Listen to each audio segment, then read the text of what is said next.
Hi guys, so today I decided to film this dramatic Valentine's Day inspired look. It is a cut crease, ready to cut anybody that thinks they can shade it. But anyway guys, I really hope that you guys enjoy this. This is going to be part of a 3 or 4 series. I'm not really sure how many looks I'm going to be doing, but I really hope that you guys enjoy it. And yeah, enough of the intros. I don't want to do a long intro, but yeah, anyway. First things first, I'm going to be setting my concealer on my eyelids with the Rimmel Stay Matte Press Powder.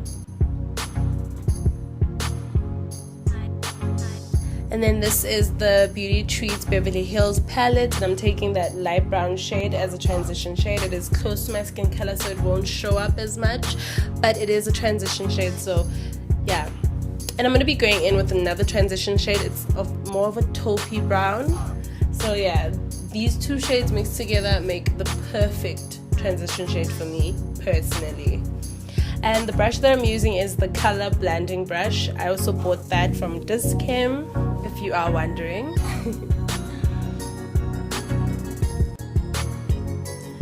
Blend, blend, blend, blend, blend, honey. There is no such thing as too much blending.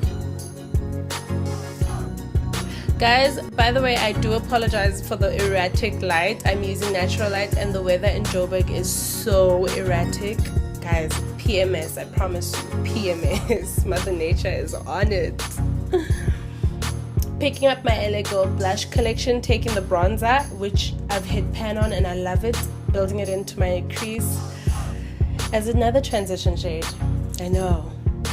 Picking up the more light shade so that it acts as a gradient for the more hot pink, which is right next to it in the palette.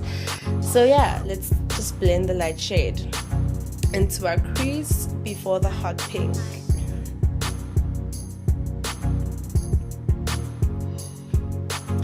Right now I've just picked up the hot pink shade and I'm blending it into my crease. Guys, a little goes a long way. It is easier to add color than it is to take away. So yeah.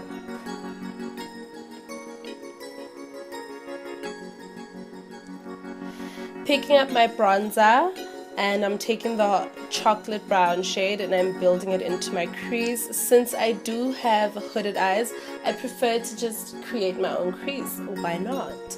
But as you can see, I'm going above my own natural crease and building up the color. Like I just said, it's easier to add color, so I'm building up the intensity of the color to my favorable intensity. Yeah, I hope I'm making sense. I really hope I'm making sense.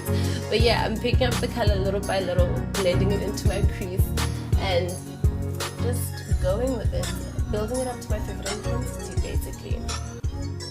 Guys, like I just said, I have hooded eyes, so I prefer to wing out my eyeshadows. They are not just hooded, guys. I have the worst case. They're hooded and they're round. So when I add eyeshadow, I like to just pull it out towards my brow bone, which you guys will see in a few. And that just kind of helps give you that cat eye look, and it elongates your eyes. So yeah. And it gives the illusion that the hooded eye isn't as hooded. I hope I'm making sense. But yeah, I'm just taking a smaller brush and I'm dabbing in the hot chocolate brown again. Just dab, dab, dab, dab, dab, girl. Wing it out towards the brow, the tail of the brow, and yeah, that's what we're doing. Again, I'm going in little by little, not too much, and I'm blending through each process because that way we don't want any harsh lines. Taking my concealer and a flat shader brush, it does have a rounded edge. It makes it so much easier for me to do cut creases, and yeah, I'm going to be doing a cut crease with it, and it's, guys, it helps you. The rounded edge just makes it so much easier. So yeah, go towards the created crease if you have hooded eyes. If you don't, you are blessed.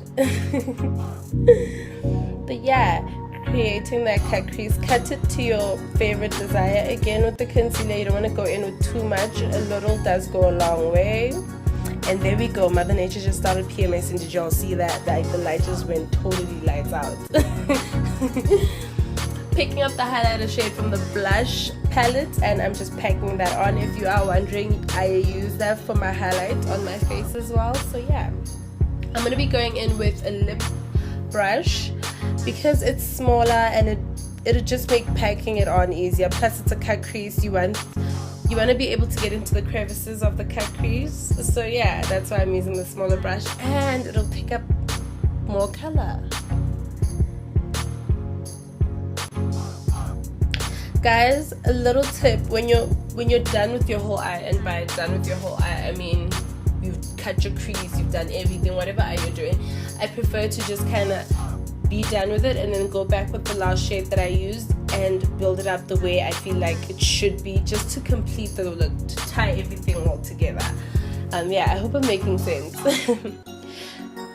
Guys, I will be doing talk throughs at some points, just that again, stills are not the same as videos, so yeah.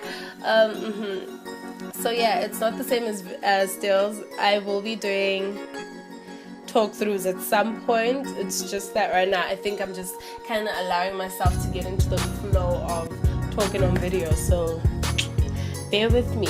And we're taking the shades from earlier to just kind of like the harsh line between the matte and the shimmer. We want that to disappear. We want it to be a seamless transition from shade to shade to shade, basically. I'm picking up the white matte shade from my warm palette from Beauty Treats as well, blending it into my brow bone as my brow bone highlight. Yeah, guys, I've only been doing makeup for a year, so I'm still kind of learning. So I'm just giving you guys some tips and tricks that I've learned along the way. Actually, I applied my eyelashes offline, and that also ties into what I just said. That's why I applied them off camera, because guys, I freak out when I have to wear my lashes. It's like the most, oh my god, it's the scariest. Fuck, I promise you, it's very scary. It's a scary experience for me. I'm just like, fuck this, I can't. So yeah, I hope you guys enjoyed the last bit, which is the slow-mos. I am so extra.